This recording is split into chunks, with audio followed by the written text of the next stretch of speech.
अस्सलाम वालेकुम, मैं हूँ फजल सज्जाद। आप देख रहे हैं ब्रेकिंग न्यूज। चैनल को पसंद करने का बहुत शुक्रिया। नए आने वालों को बताते चलूं, ब्रेकिंग न्यूज पर आप देख सकते हैं हकीकत पर मबनी न्यूज, रिपोर्ट्स और तजज़िये। हमारी आज की रिपोर्ट भी बहुत अहम है, लेकिन रिपोर्ट की जानिब मूव करने से पहले हमेशा की तरह वही रिक्वेस्ट, अगर आपने अभी तक चैनल को सब्सक्राइब नहीं किया तो प्लीज पहले चैनल को सब्सक्राइब कर लें और साथ लगे बेल आइकॉन को जरूर क्लिक कीजिए ताकि आने वाली लेटेस्ट वीडियोस आप तक पहुंच सकें। हमारी आज की रिपोर्ट 28 साल जंगल में रहने वाले जापानी शुइची युकोई के हवाले से है। शुइची युकोई कौन था? 28 साल उसे जंगल में क्यों रहना पड़ा? जंगल में उसने जिंदगी कैसे गुजारी और वापस आबादी में आकर रहना उसके लिए कैसा तजुर्बा रहा? इन सब के हवाले से बात करेंगे आज की इस रिपोर्ट में। तो चलते हैं अपनी रिपोर्ट की जानिब।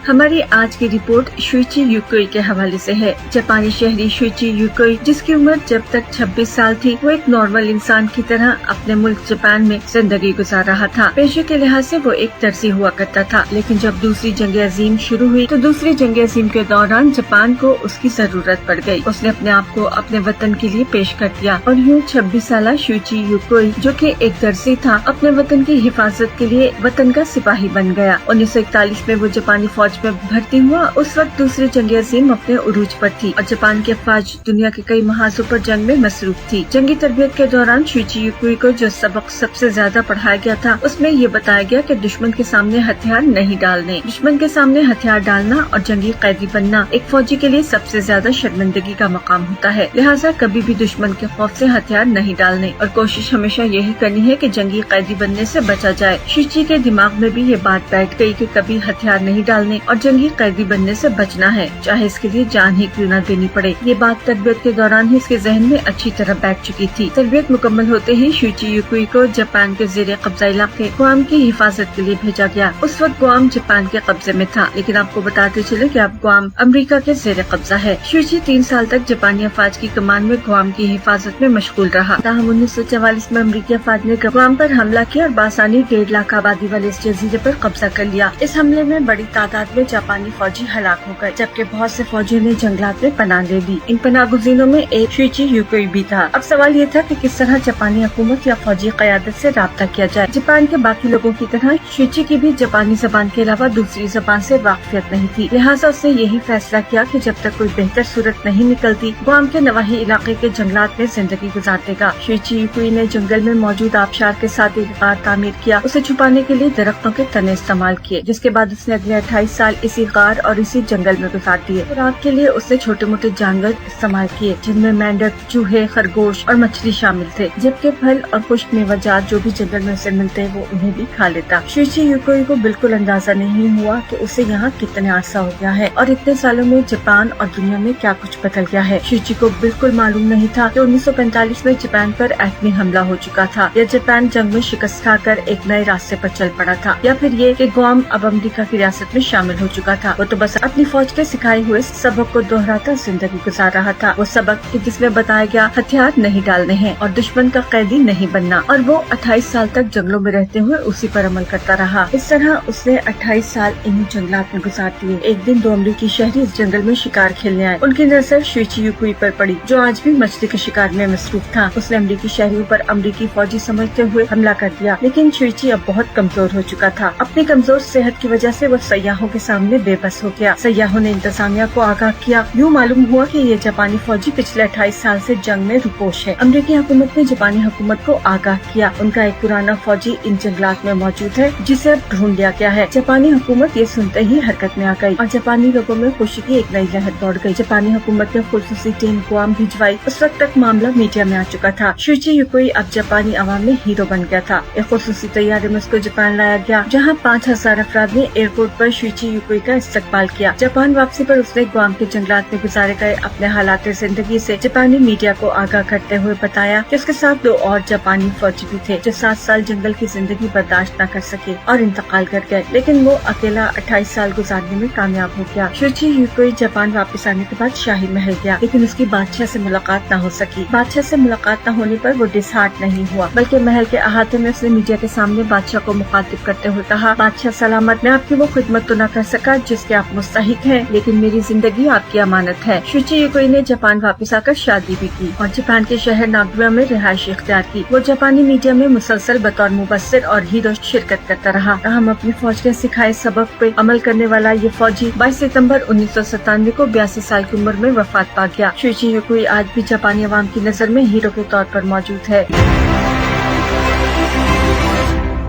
ये थी हमारी आज की वीडियो। उम्मीद है वीडियो पसंद आएगी और इन्फॉर्मेशन में भी इजाफा होगा। वीडियो पसंद आए तो लाइक और शेयर जरूर कीजिएगा। अपनी राय का इजहार जरूर कीजिए क्योंकि आपकी राय बहुत अहम है। कमेंट बार में जाकर अपनी राय लिखिए और साथ पाकिस्तान जिंदाबाद, पाक फौज पाइंदाबाद जरूर लिखिएगा। मुझे यकीन है हम एक फैमिली की तरह ऐसे ही जुड़े रहेंगे। अपना ढेर सा ख्याल रखिएगा। मुझे दीजिए इजाजत। अल्लाह हाफिज।